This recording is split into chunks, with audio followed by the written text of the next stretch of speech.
Friendly neighborhood Spider-Man certainly has no shortage of awesome stories that can be pulled from for his big screen film adaptations. And while we've gotten quite a few awesome ones, such as Spider-Man 2's retelling of the Spider-Man No More story arc, or Into the Spider-Verse's adaptation of, well, Spider-Verse, there are a lot of others that we haven't seen yet that I personally think are more than worthy of getting the old movie treatment. And that is precisely what I'm going to be talking about here today. I'll go through some of the best, most noteworthy story arcs from Spider-Man's history and explain why they could make for some fantastic entries in his cinematic ventures. So without any further ado, let's go ahead and dive right into it.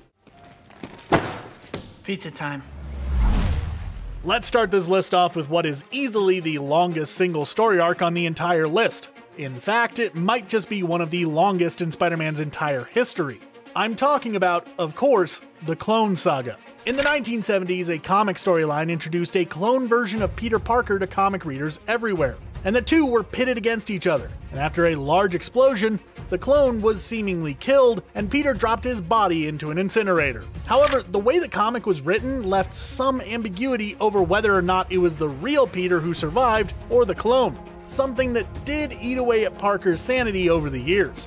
Fast forward quite a ways, and the clone resurfaced, having taken on the name Ben Reilly, after, of course, Peter's Uncle Ben and using Aunt May's maiden name. And he was operating as his own superhero, the Scarlet Spider. After coming into contact with Kane and Spider-Side, two other failed clones of Peter Parker, who turned to a life of villainy, it was revealed that Ben was in fact the real Peter Parker, and the Spider-Man we knew and loved was the clone all along.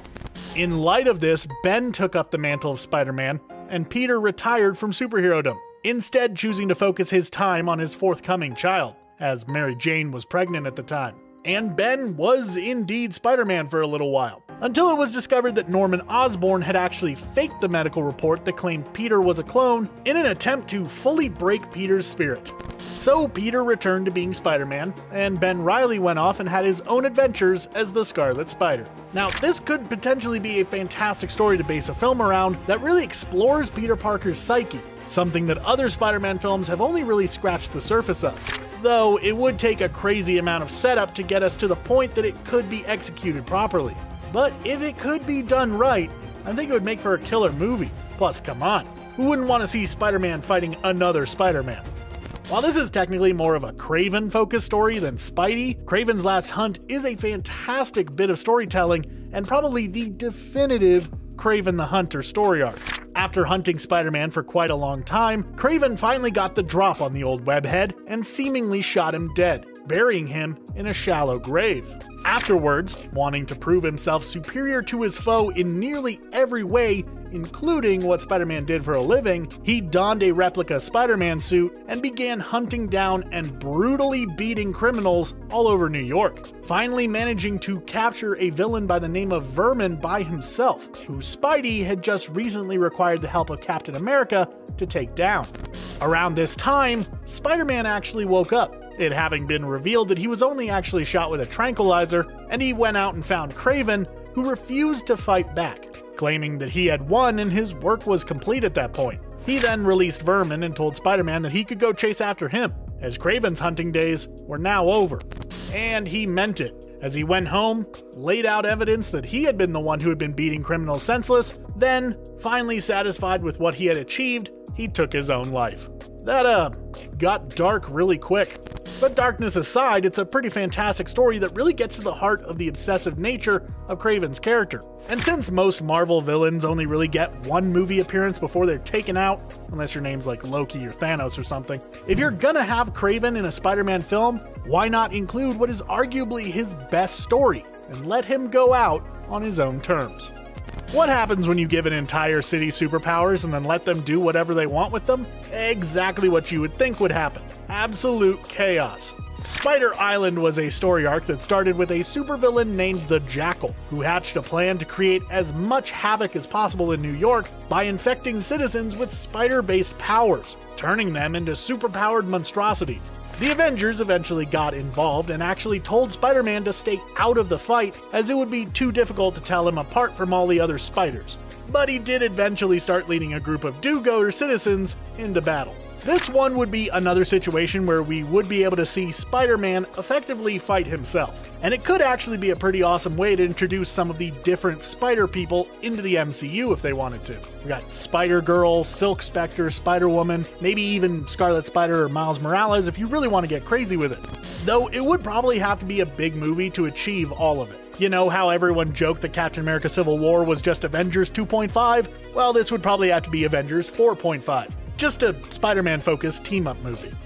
Now this story right here I'm including purely because I am a big fan of the 2099 stories and think a future shifted sub-series within the MCU could be pretty awesome.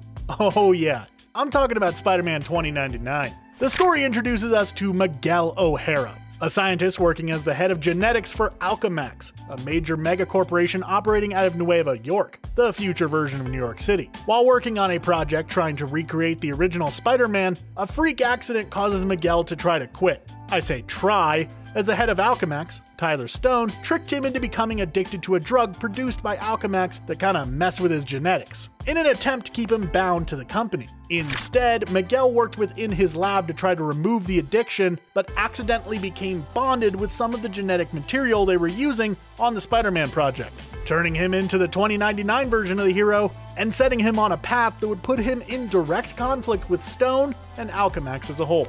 Now, as I said at the top of this entry, it could be pretty cool to see a 2099 sub-series within the Marvel Cinematic Universe. Just imagine it. We could not just bring in Spider-Man 2099, but Punisher 2099, Ghost Rider 2099, heck, maybe even bring in Ravager, the 2099 exclusive character, all leading to an Avengers 2099 team-up film. Now, how many more times can I say 2099 before we all go crazy? Let's try not to find out, shall we?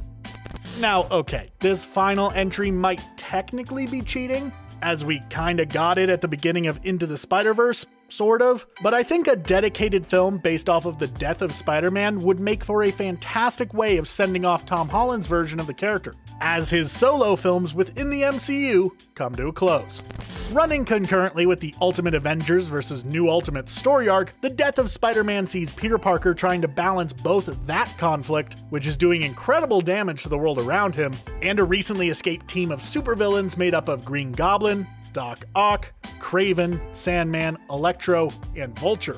You notice that supervillain teams always come in sixes? This team caused him a lot of trouble, and even specifically sought out his family and loved ones. That's rough. And predictably, things did not go super well for Spidey. First, he took a bullet saving Captain America from the Punisher, then he had to take on Electro, Sandman, and Vulture outside of Aunt May's house, while, you know, bleeding from a gunshot wound. This battle itself ended in Peter getting beaten to near death right before Aunt May put 3 rounds into Electro's chest. Go Aunt May! Green Goblin then jumped into the fray, this time souped up beyond normal levels, only to get hit by a truck driven by Mary Jane. Spider-Man then threw said truck at Osborn, which resulted in a massive explosion that not only killed the Green Goblin, but left Spidey mortally wounded. He then died in front of Mary Jane, May, and a few others, stating with his final breaths that he had finally made up for not being able to save his Uncle Ben by having saved his Aunt May.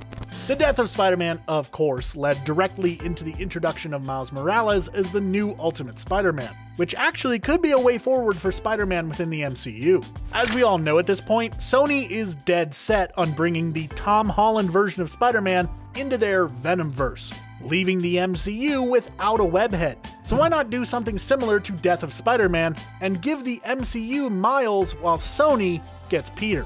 It could be one way to go. Plus, come on, the emotional payoff of seeing Peter give it his all and follow in his mentor Iron Man's footsteps and make the ultimate sacrifice could be a good way to wrap up his arc within the MCU. As in those final moments, he really would be the new Iron Man.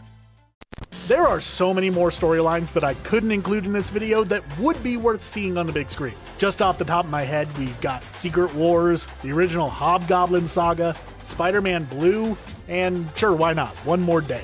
Honestly, there are too many to possibly list all of the good ones. You just gotta love Spider-Man.